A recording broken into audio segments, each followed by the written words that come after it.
Welcome to the podcast, Let the Prophet Speak. Today we continue with our study of the book of Judges. We are reading the story of Samson. We are now in Judges chapter 16. And the story of Shimshon, of Samson, is a story which has been, over the years, many different commentaries, many books have been written trying to understand this person and what his mission was, what his purpose was, what he was trying to do, what he was trying to accomplish. The approach that I want to take is the approach that I try to take as during this entire podcast, and that is try to get the feel and the sense for the impression that the text itself is trying to give us.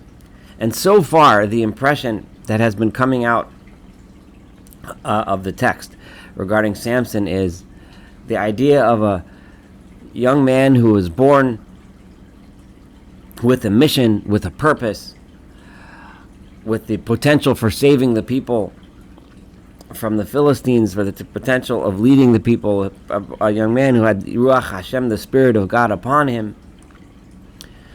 However, a young man who was not interested in fulfilling that mission. The mission was kind of foisted upon him. He would rather find himself a Philistine girl, join the Philistine society, forget his Israelite brothers, more interested in finding a beautiful woman, settling down and abandoning his fate. But nonetheless, the Philistines continued to harass him, so that his job, which was supposed to be to valiantly and gallantly lead his people against their oppressive enemies, he ended up harassing the enemy anyway, conquering the enemy anyway, but in this convoluted, unusual,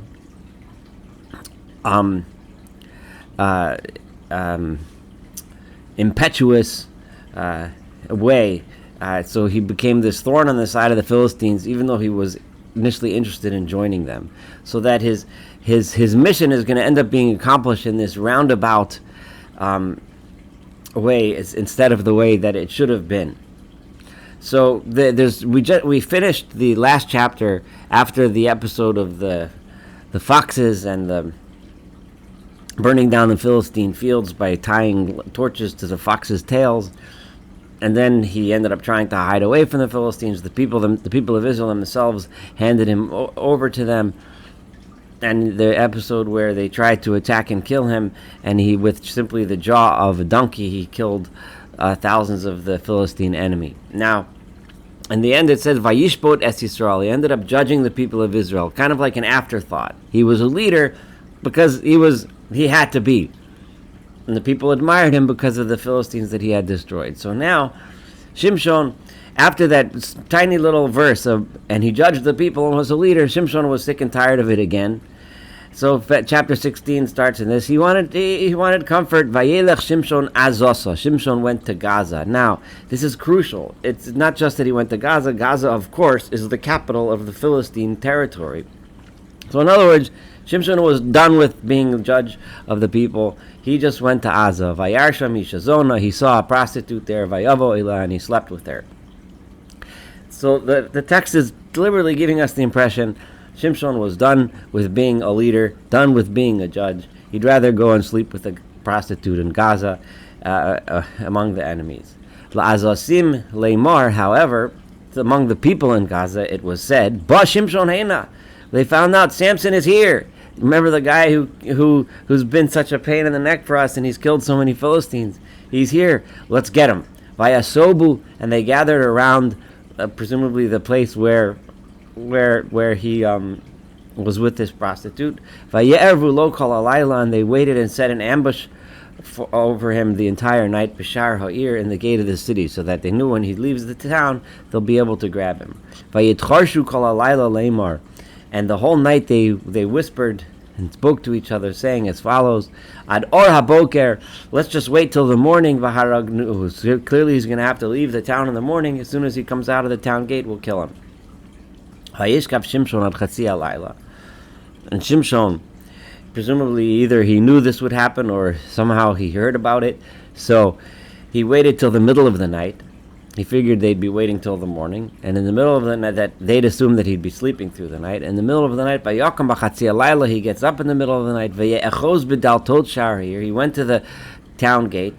He grabbed the entire gate, the doors, uv'shtei hamezuzot, and the doorposts that held up the doors. V'yisa'im im habriach, and he lifted them up, pulled them right out of the wall, together with the briach, which is the bolt, that the bar that holds the door, locks the door shut. Ripped them out. Vayasam al kseifav, puts them on his shoulder. Vaya'alem el rosh hahar, and carried them off to the top of the hill, Asher al Pnei Chevron, which is near Chevron. So he walked from Gaza to Chevron, carrying this massive load, which is huge. This is an incredible amount of physical strength. It's pretty much impossible to imagine someone who can do this on foot by himself. But that's what he did. So he escaped them because they were sitting there whispering around waiting for the morning, and by the time the morning come, he had been long gone from the city, and he didn't have to worry about getting locked in because he just ripped the entire door out. Okay, so that was the episode. That's how he got away when they tried to catch him when he had this encounter with the prostitute in Gaza. It was after this. So here it doesn't say that he went and judged the people of Israel. He's still looking to try to get away from his mission. And he falls in love with a woman who lives in Nachal Sorek, Wadi Sorek, Ushema Delilah. Her name is Delilah, the famous Delilah.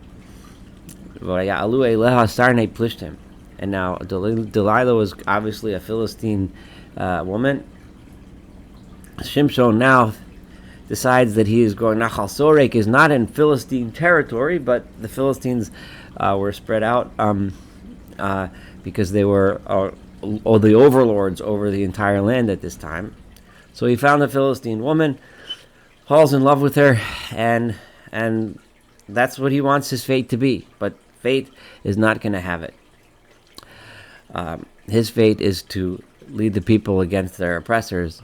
So here it comes. Vayalu elah sarnei plishtim. So the officers or the heads of the Philistines, the noblemen of the Philistines, came to her. They found out, now we have an in. We can get Shimshon, we can get Samson through Delilah. So Vayomerla, they said to her, Pati oso. Pati means to coerce or coax him, or actually a more like seduce him. And find out why is his strength so strong. How could he be such a powerful man? When we sent thousands of people against him, he still conquered us. He in order to get out of the city, he was able to rip the entire door out. Find out where does he get this incredible superhuman strength from? And in what is his weakness? How can we overpower him? And then let us tie him up in order to torture him, to hurt him. If you do this, we'll give you ish elef u'mea kesef. Each of us will give you 1,100 shekels of silver. So each, I don't know how many noblemen they were, but each one will give you that amount. So this is an incredibly large sum of money that they were offering her to find out how we can tie up Shimshon, capture him, and take him in. So, of course, as we saw in the pattern before of the woman from Timnah, his first Philistine love, who ended up being able to, was of course not loyal to Samson, but rather loyal to her own people, the Philistines. And Delilah is of course not loyal to Samson, but rather she's loyal to her people, the Philistines, but even more so loyal to her own greed and her own desire for wealth. So she comes to Shimshon and says, Hagidon Ali, please tell me, how strong is your strength, and how could you be tied up so that people can overpower you? So clearly, it's not very hidden that she's, why would she be asking how to tie you up? Clearly, Shimshon understood where she was heading. Why Shimshon didn't react and just tell her goodbye and get rid of her for trying to betray him is unclear, but clearly he doesn't do that. So Vayomer le'Shimshon, Imya Asruni, he just kind of pushes her off with the following: if I were to be tied b'shiv'a yitarim lachim, with 7 moist yitarim, they are tendons, asher lo choravu, that have not been dried out. So then v'chalisi, then I will become weak, v'ha'isi ke'achad adam, and I'll be like anyone else. So vaya'alu lo sarnei plishtim. So therefore, so at this point, so she goes and reports it back to her handlers, and the Philistine nobleman gave her shiva yisarim lachim, 7 fresh tendons from some recently slaughtered animals, asher lo choravu, that hadn't been dried out, v'ta'asreu bohem, and she tied him in those tendons. Viha orev yoshev la b'cheder, and they set an ambush waiting in her room. Vatomer elav, and she said to the ambush, the assassin that the Philistine had sent along, Philistine Malacha Shimshon, she said to the to Shimshon and said, once he was tied up, he said, the Philistines are coming to get you. And in other words, assuming that he would get up to flee, Vayinateket hayisarim, he immediately ripped off the tendons, kasher yinatek psil hanaoret baharicho eish, in the same way that the that one would peel off the naoret, which is a strand, will just, if you scorch it in flames, it'll be really weak. It'll pop very easily. He popped it as easily as that. Velono da kocho, and so still it was unknown the source of his strength. Now clearly we understand, and it's stated in the past several chapters, that the source of his strength was the Ruach Hashem, was the Spirit of God. God was with him. He was able to be strong and powerful because this was his mission. His mission was to save the people from the oppressors, which is why God gave him the strength to accomplish what he accomplished. The symbol of that was the signs, the outward signs of his Nazirut, that God said, I don't want you to cut your hair, I don't want you to drink wine, I want you to be a holy person, a special person, and make sure the foods that you eat, those are the outward symbols, but the inward strength came from his relationship, his special mission given to him by God. So that's what his real strength was. Now, Shimshon, here in this story, is playing with her. He's saying, you think that it's some sort of a superstitious thing. It's not some sort of a superstitious thing, but rather it is this. Shimshon was playing with her, saying, "Try this, try that," and then you'll see none of it is going to work. So Vatomer Delilah Shimshon now comes at him with a little bit more angry. Hinei taltabi, you have tricked me. Vatidaberi like kizavim, you're telling me lies. Ata, now Hagidan Ali. Then she says it in like more of a demanding way. Now tell me, what can we tie you up with that will work? And he says to her, if you use new ropes, and if you tie me up with new ropes, ropes that have not yet been used for work, then I will be weak, and I'll be like any other person. So she took new ropes and tied him up with them. And then she said the same thing. The Philistines are upon you. And the ambush was waiting for him. And again, he just ripped them off as if they were just a thread. So Vatomer Delilah Shimshon, and Delilah said to Shimshon, to Samson, you've been tricking me again, but you're still just telling me lies. Tell me how you can be tied. If you weave, and he's getting kind of closer to the final one. If you weave 7 locks of my hair in together with the rope, with the that you're doing, weave the hair in with it. So vatitka bayaseid.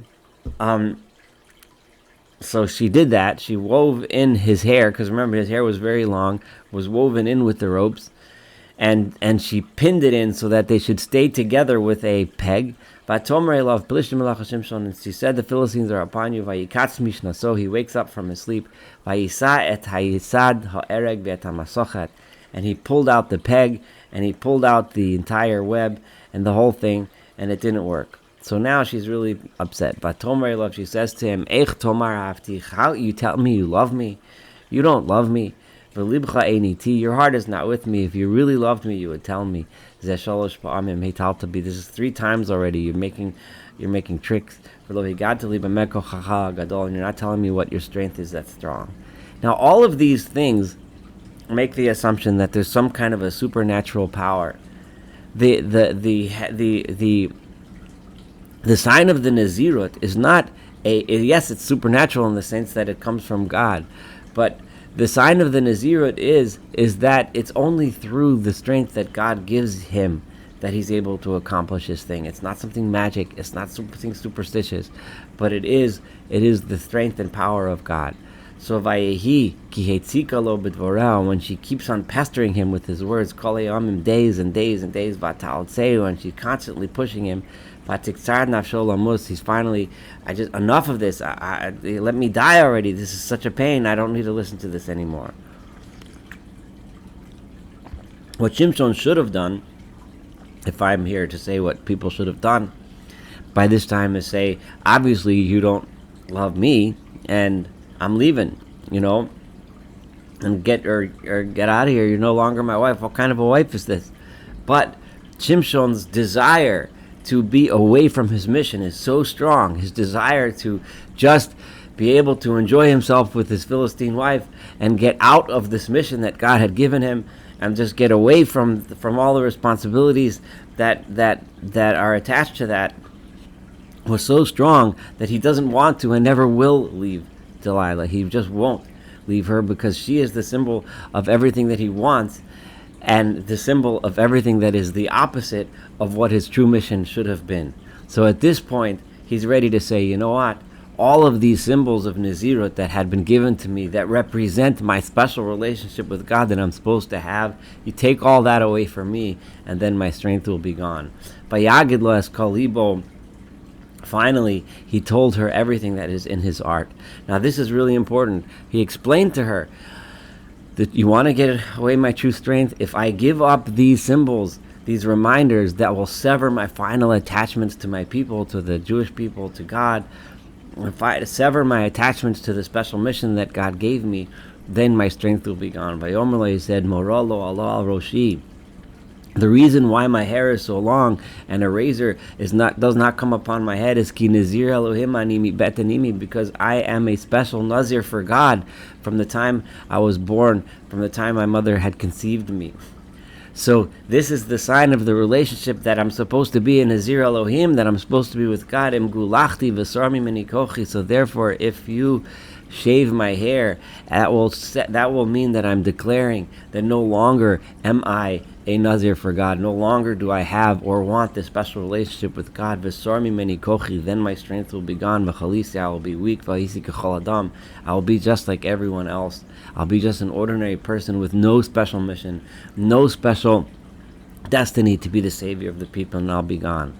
So Vatera Delilah Kihigidlas Kolibo. At this point, Delilah saw the key thing here is not that he told her this trick of the hair, that this is some kind of a magic, but Higidlat Kolibo.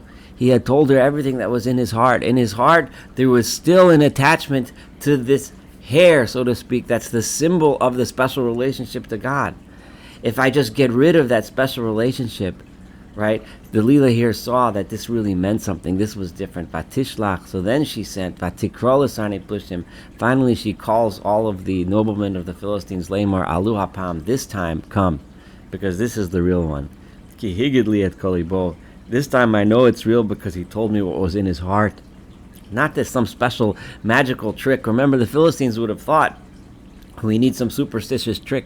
But no, the point is, Higilas Kolibo, he told me what was in his heart. His strength comes from inside. His strength comes from his soul. If he gives that up and he severs his attachment to that, then we can get him. And the lords of the Plishtim told her, and they actually paid her. And they brought the money along. They didn't pay her yet, but they brought the money along because this they knew was the real deal. So, Vateyashneo al birkea, she had him fall asleep on her lap. Vatikrolo ish, And then she called a man to come, vatigalach et sheva machlufot rosho, and he shaved off the 7 braids of hair that were coming out of his head, vatochel la'anoso, and then she was able to weaken him and tie him up, vayasar kocho me'alav, and his strength had left him. This was presumably the end. This was it.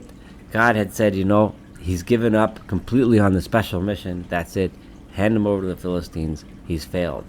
Vatomer plishtim alach Shimshon. So she called out while he's sleeping, the Philistines are upon you. Vayikatz mishnaso, and he woke up from his sleep. Vayomer, and he said, Eitzei kifam befam v'ino'er. At this, before he hadn't yet realized that she had done this, cut off his hair. So he said, I'm going to get up v'ino'er, and it will be fine. I'll get it out. And he did not know at this point yet that God had left him. God had realized once you told her your whole heart and you gave it all up, God is gone. That special strength that he had from God is now gone. The Philistines grabbed him, and they poked out his eyes, and they brought him to Gaza, which is the capital of the Philistines, and they shackled him in bronze shackles, and he became a slave at the mill, the grain grindery, in the prison.